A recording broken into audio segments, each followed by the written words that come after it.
करनाल के एसडीएम रहे आयुष सिन्हा के खिलाफ कार्रवाई की मांग को लेकर किसान अड़े हुए हैं। शुक्रवार को फिर सरकार से बातचीत की, लेकिन ये भी बेनतीजा रही। कई घंटों तक चली इस बातचीत में किसानों की ओर से गुरनाम सिंह चढ़ूनी और सरकार की ओर से एसीएस देवेंद्र सिंह मौजूद रहे। इसी मसले को लेकर अब किसान अपनी मांगों को लगातार लेकर अड़े हुए हैं। आज फिर अगले दौर की बातचीत होगी। दरअसल किसान संगठन करनाल के एसडीएम रहे आयुष सिन्हा के खिलाफ केस दर्ज करने की मांग पर अड़े हुए हैं। करनाल के एसडीएम रहे आयुष सिन्हा का ट्रांसफर कर दिया गया, लेकिन किसान इससे खुश नहीं। किसान चाहते हैं कि आयुष सिन्हा के खिलाफ हत्या का केस दर्ज किया जाए और उसके तहत कार्रवाई की जाए। इस मामले को लेकर अब तक कई बार किसानों और सरकार के बीच बातचीत हो चुकी, लेकिन अब तक कोई नतीजा नहीं निकला। शुक्रवार को भी किसान संगठन और सरकार के बीच कई घंटों तक बातचीत हुई, लेकिन कोई नतीजा नहीं निकल सका। इस बैठक के बाद बाहर आए हरियाणा भारतीय किसान यूनियन के प्रमुख गुरनाम सिंह चढ़ूनी ने बताया कि बैठक सकारात्मक माहौल में हुई, लेकिन अब भी कुछ तय नहीं हुआ। इस मामले को लेकर शनिवार सुबह मीटिंग होगी।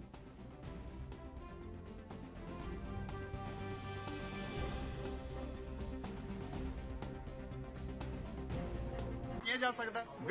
मीटिंग जो है सकारात्मक माहौल में हुई, अच्छी मीटिंग। तो सुबह फिर है बैठक सर? हाँ, फिर सुबह 9 बजे फिर यही लोग होंगे फिर आपके जुबान मैं मतलब आप जबरदस्ती अपने बोल के मेरे हम आपको जवाब देना चाहते। तो करनाल के एसडीएम रहे आयुष सिन्हा के खिलाफ कार्रवाई की मांग पर किसान लगातार अड़े हुए हैं और ये सब बातचीत कल शुक्रवार को जब हुई सरकार और किसान के बीच, तो ये बेनतीजा रही। कई घंटों तक चली इस बातचीत में किसानों की ओर से गुरनाम सिंह चढ़ूनी और सरकार की ओर से एसीएस देवेंद्र सिंह मौजूद रहे। करनाल से अधिक जानकारी के साथ संवाददाता चंद्र प्रकाश हमारे साथ जुड़ चुके हैं। चंद्र प्रकाश, जिस तरीके से किसान अपनी मांग पर लगातार अड़े हुए हैं और वो चाहते हैं कि एसडीएम के खिलाफ कार्रवाई की जाए, आगे क्या कुछ अपडेट है आपके पास?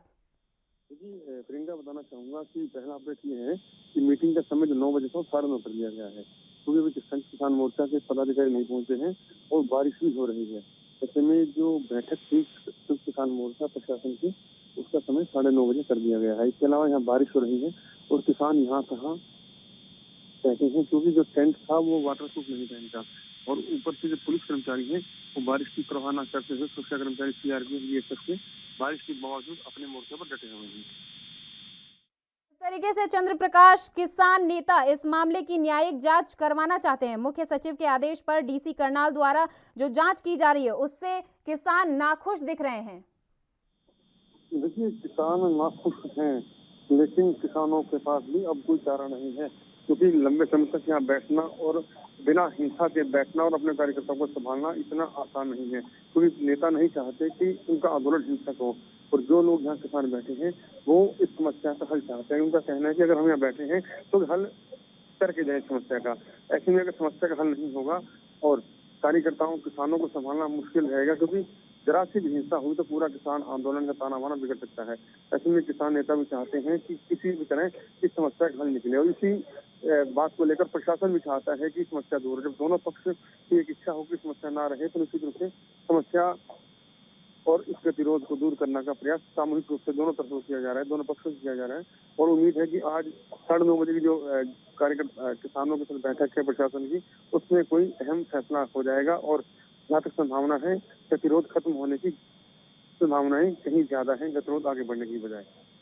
ठीक है चंद्र प्रकाश, आप कह रहे हैं कि कोई न्यायिक फैसला आ सकता है, लेकिन जिस तरीके से 28 अगस्त को ये जो लाठीचार्ज हुआ था किसानों के ऊपर और जिसके ऊपर किसान काफी आक्रोश में दिख रहे थे, बस्ताड़ा टोल पर किसानों पर लाठीचार्ज हुआ था, जिसमें एसडीएम आयुष सिन्हा जो करनाल में पोस्टेड थे उनके खिलाफ किसान ये मांग कर रहे हैं लगातार कि उन्हें हटा दिया जाए, उनके खिलाफ केस दर्ज किया जाए। किसानों और अफसरों के बीच ये टकराव कब खत्म हो सकता है? देखिए, जहाँ तक बात है टकराव की, मैं आपको बताना चाहूंगा कि टकराव को खत्म करने के लिए ही प्रयास जारी है सरकारी स्तर पर भी किसानों की तरफ से, क्योंकि टकराव अब कोई नहीं चाहता। क्योंकि जितना लंबा आंदोलन चलेगा, एक जो दिल्ली में किसान आंदोलन चल रहा है, ऊपर से अगर यहाँ पे आंदोलन शुरू हो जाएगा तो दिल्ली किसान आंदोलन में निश्चित रूप से भीड़ घटेगी। अब कल करीब 5,000 किसान पंजाब से करनाल अगर करनाल में आंदोलन ना होता तो निश्चित रूप से ये किसान दिल्ली पहुंचती और सरकार पर दबाव पड़ता। लेकिन अब किसानों की ताकत, किसानों का जोश भी बढ़ गया है और शायद सरकार की मंशा भी यही है और ये समझते हैं किसान अब वो अपना ध्यान एक दिल्ली बॉर्डर पर केंद्रित करना चाहते हैं ताकि सरकार पर दबाव डाला जा सके। लेकिन अगर इस तरह अलग अलग मोर्चे खोलते रहेंगे किसान तो निश्चित रूप से किसानों को मिलने वाला कुछ नहीं और उनकी क्रेडिबिलिटी, जो उनकी विश्वसनीयता है, वो भी कम होती दिखाई दे रही है अगर इस तरह ही मोर्चे खुलते रहे तो।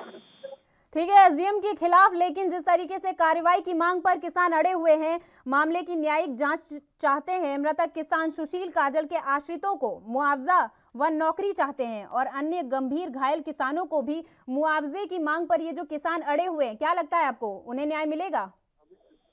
ये कि कुछ बातचीत में रात को कुछ फैसला हुआ है, फाइनल अब होगा, लेकिन निश्चित रूप से कुछ बातचीत हुई है और उसी के आधार पर किसान नेताओं ने कहा था कि अच्छी बातचीत चल रही है। अच्छी बातचीत चल रही है। देखना होगा कि 9:30 बजे जब किसान अपनी बात को लेकर सरकार के सामने आएंगे तो क्या कुछ देखने को मिल सकता है। धन्यवाद चंद्र प्रकाश इस तमाम जानकारी के लिए। तो करनाल में तेज हो रहा किसानों का आंदोलन, सरकार और किसानों में शुक्रवार को जो बातचीत हुई थी वो बेनतीजा रही, लेकिन आज किसान फिर से सरकार के खिलाफ आने वाले हैं और अपनी बातचीत रखने वाले हैं। अब देखना होगा कि क्या कुछ खबर आगे आ सकती है।